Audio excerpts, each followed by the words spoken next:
So kung alam lang natin, at dito lang natin malalaman ang power ng Holy Rosary sa Ministry of Deliverance and Exorcism.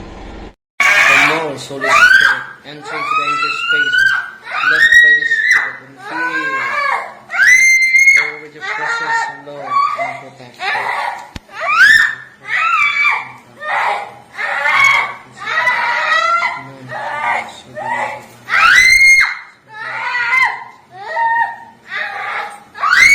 Hindi ka active sa Ministry of Exorcism, yung sinasabi na rosary is weapon, just an abstract. Abstract lang po yun. Dahil wala kang karanasan. Kasi umalingan, pag palaging inulit-ulit ay magmukha talaga ang katotohanan para sa ating mga kapatid na kulang ang kaalaman. Ang pagkadaya ay maranasan sa iba't ibang paraan. Pero napakasakit pag madaya tayo sa pananampalataya. Dahil nanganib pati ang ating kaluluwa. Viva Cristo Rey! Pro Dio et Ecclesia. Yung karanasan natin sa Ministry of Exorcism.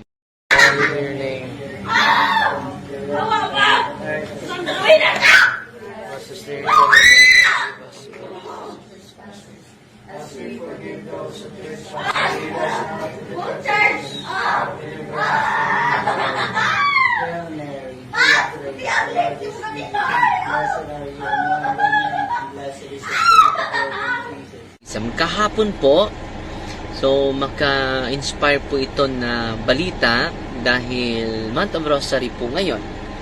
At itong rosaryo ko mga kapatid na binigay, ito laging dinadala ko ngayon dahil matibay. Binigay ko sa isang kapatid natin from Turil sa Davao. Ito po, binibless natin at may Benedictine cross. So, ang rosary, may Divine Mercy dito, no? Sacred Heart, nandito yung Sacred Heart, ito ginagamit ko kagabi. Pinupost ko ngayon yung actual, mga excerpt lang sa actual exorcism po. At nandito din si Saint Michael, Saint Michael. And then, si Mama Mary, Miraculous Medal, Benedictine Medal. So, sa bawat rosaryo natin mga kapatid, every time magro-rosaryo tayo, ay nag-contemplate tayo, nag-meditate tayo sa buhay ni Kristo. Ngayon po ay araw ng, anong araw ngayon? Lunes, no? Mystery of, Joyful Mystery.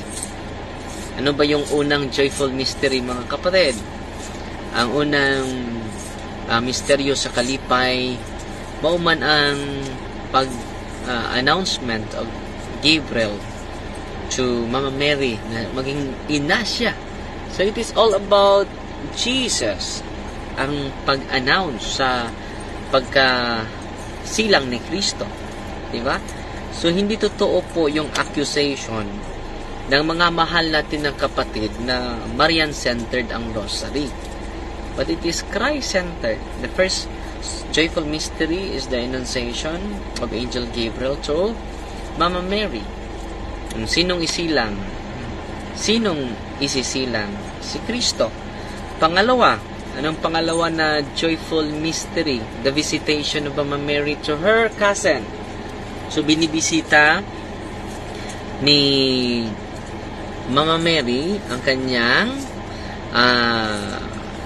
pinsan, si Santa Isabel, na silang naman ni Saint John the Baptist. Siya po ang nag-prepare sa daan para kay Kristo. Si Saint John the Baptist po. At the third joyful mystery is the incarnation, the birth of Jesus Christ. Nakita ninyo, nakafocus talaga. Hindi mo mahiwalay si Mama Mary kay Kristo po.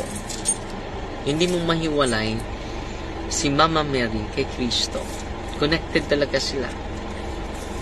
At pang-apat na joyful mystery. Ano ba yung pang-apat na joyful mystery? Ang pang-apat na joyful mystery is the presentation of Jesus in the temple, no? Kita ninyo? It is the life of Jesus, the very life of our Lord Jesus Christ. When we pray the rosary, we contemplate not only the life of Mama Mary, the life of our Lord Jesus Christ. Hindi totoo yan. Ang rosaryo ay patungkol ni Mama Mary alone. But it is focused. Christ-centered po ang rosaryo. Panglima na joyful mystery. Ano ba yung panglimang joyful mystery? Ang panglima na joyful mystery is the loss and finding of Jesus in the temple. Kita ninyo? Hindi the loss of Mary and finding of Mary in the temple. So the more we pray the rosary, the more we contemplate the very essence of the life of Jesus. The very life of our Lord Jesus Christ. Hindi totoo yun. Yung mga chismis na si Maria ay parang Diyos na. Hindi. Dahil, bakit ini-elevate si Mama Mary sa Diyos? Dahil mapakumbaba siya. Sinusunod niya yung kalooban ng Diyos. No? At yan ang katotohanan, mga kapatid. No? Nandito na tayo sa lugar at naghihintay lang tayo alas 9. At kahapon po ito, inagay ko sa katawan ng poses. Sumisigaw, mga kapatid. Grabe. Doble yung sigaw. Yun po ang pagsigaw niya, ipalatandaan po yun na torture yung demonyo. And then, nag-exercise ako at sinabihan ko yung nanay niya, magdasal tayo, nagpray kami ng rosaryo. While we are praying the rosary, dahan-dahan na po. Nanumbalik na yung kanyang control sa kanyang sarili dahil kinukontrol siya ng demonyo eh. So kung alam lang natin at dito lang natin malalaman ang power ng Holy Rosary sa ministry of deliverance and exorcism. Kung wala kang hindi ka active sa ministry of exorcism, yung sinasabi na rosary is weapon, just an abstract lang po yun dahil wala kang karanasan eh. Kaya nga pinupost natin kahit wala kayong karanasan, sa pamagitan ng karanasan natin sa ministry of exorcism, pinupost natin yung mga excerpt of actual video of exorcism dahil para kayong tumas eh. Para kayong tumas. To see is to believe. So, mga excerpt lang, hindi natin pinakita yung mukha ng pasyente, hindi natin pinakita ang buong video to protect the identity of the victim, to protect the identity of the possessed. No? Yung pinupost ko ngayon bago lang, mga ilang minuto lang, yung pinupost ko, kagabi pa po yun. Kagabi pa po yun. Normal na normal yun. Normal na normal yung batang yun. Yung babae na bata. Makausap mo. Pero during deliverance, normal na normal because he is walking possessed. Bakit? Tatanong naman kayo, bakit na-possess yung bata? May lola pala siya na okultista. Ano ba yung okultista? Tatawag ng mga diwata, mag-aalay ng mga pagkain sa mga espiritu na nasa kahoy. Yan ang ginagawa ng lola niya. Kaya, na-possess. Isa yun sa mga doorways of the evil spirits sa buhay ng babae na ini-exercise natin bago pa lang. Dito sa taas sila? Dito sa taas, dito. So, nandun pala yung mga... pero wala pa yung alas 9 daw. Mga 5 minutes before... Nandito kami sa lugar. Mga 5 minutes before 9 na lang siguro kami pupunta. 5 minutes before 9 na lang ta. So, while naghihintay tayo mga kapatid, nandito for blessing of LGU project dito sa Valencia. Galing pa kami sa alas 6 nagmisa ako sa parokya. Matapos sa parokya, 7:15 sa monasteryo sa mga Carmelites. At tapos ng misa sa Carmelite, pupunta naman tayo dito sa blessings sa LGU project. Dito lang sa Valencia. Yan po ang maka-inspired na katotohanan. So, sinishare ko lang po dito sa ating live at sa ating Facebook account ang ilang pangyayari dahil nung una, nakarinig ako, humili sa mga pari, nakabasa din ako sa mga sinasabi ng mga santo. The rosary is the greatest weapon against the evil spirit. Alam mo, parang kulang eh. Sabi ko, totoo ba yan? Kahit Katoliko na ako. Pero naniniwala naman ako, kahit may doubts. Pero mga kapatid, nung na-active na ako sa deliverance, na-confirm yung mga aral ng simbahan na the greatest weapon of the darkness, the forces of darkness, is the Holy Rosary. Because it is the contemplation of the very life of Jesus Christ. Totoong-totoo talaga. No? Alam nyo, merong common denominators, yung mga demonyo. No? Takot sila ni Kristo, takot sila sa Holy Trinity, the Father, the Son, and the Holy Spirit. At takot din sila sa Ina ng Diyos. Takot sila sa Ina ng Diyos. Sino pa yung kinatatakutan ng mga demonyo? Yung exorcist. Sino pa yung kinatatakutan ng mga demonyo? Yung mga baptized individuals. Sino pa yung kinatatakutan ng mga demonyo? Yung mga pare. Totoo. Dahil they are ordained, they are representative of Christ and persona Christi. Ang mga pari po, mga kapatid. Yan ang katotohanan. Hindi ako nagbibiro. Hindi din ako nagsisinungaling. At kung malalaman lang natin, may nakita ako na testimonya ni Saint John Meriviane. Nagpakita yung demonyo sa kanya at tinatakot siya ng demonyo. At sabi na, pero si Saint John Meriviane, instead matakot, tinawanan lang niya yung demonyo. No. Sabi ng demonyo, hindi ka ba natatakot sa akin? Sabi ni Saint John Meriviane, ikaw ang dapat matakot sa akin. Dahil I am baptized in the name of the Father, and of the Son, and of the Holy Spirit. At nawala agad yung demonyo. Bakit nawala yung demonyo? Dahil very clear ni Saint John Meriviane ang kanyang identity. I am the Son of God through the sacrament of baptism. And dahil ako po ay anak ng Diyos, dapat ka na matatakot. Takot ka na sa akin. Kabahan ka na sa akin mga demonyo kahit sino ka pa. Because we are Christian, we are baptized in the name of the Father, and of the Son, and of the Holy Spirit. Amen. At yan po ang katotohanan, mga mahal natin na mga kapatid. At salamat pala sa mga nagpadala ng mga stars. Ngayong sunod na Sabado, next Saturday, ay mayroon tayong sports and evangelization.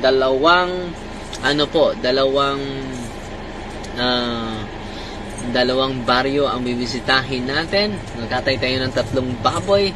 Papakainin natin yung mga tao dahil gagastos nga tayo for decoration. Lalong-lalo na, gagastos tayo for evangelization. At yung gastos natin is 80,000 po. Dahil ang daming tao, pakakainin natin, yung baboy ay mahal na ngayon.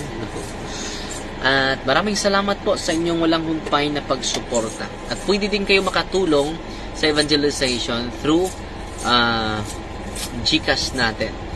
At maraming salamat po. Ginagawa natin ng lahat at hindi namin ito ma-realize without your moral support, spiritual support, and financial support po. At salamat sa Diyos, no? Merong mga sharing, ang grabe, ang daming mga nag-share na hindi ko na mabasa lahat, maka-inspire. At go to your priest for the sacrament of healing, or all priests are healers, by the way. Amen? At yung pare, pwede din makadeliverance sila kahit hindi sila exorcist. Okay? By virtue of their baptism, by virtue of their ordination, and then tumatanggap sila ng sacrament of confession, anointing of this Holy Communion, the body of Christ, mga kapatid. Yan lang sa muna, dahil may 9 minutes pa. Magbabasa lang tayo ng ilang comment. May nagpadala ng may nagpadalang stars sa atin. Nawala. Si Adelina, Sister Adelina, nanood sa atin. Si Brother Camilo Patalinghog, nanood din sa atin. Si Melissa Joy Nante, nanood din sa atin. Si Marilyn Rimeli, nawala. Si Juliet Roquillo at si Puzzle. Salamat Puzzle sa testimony mo. Ang daming na-inspire sa testimonya mo. Patuloy tayo dahil naharas siya ng demonyo, pero ngayon malaki na yung improvement niya. Ang dami, ang laki ng gastos niya sa mga espesyalista dahil yung karamdaman niya ay hindi naman natural.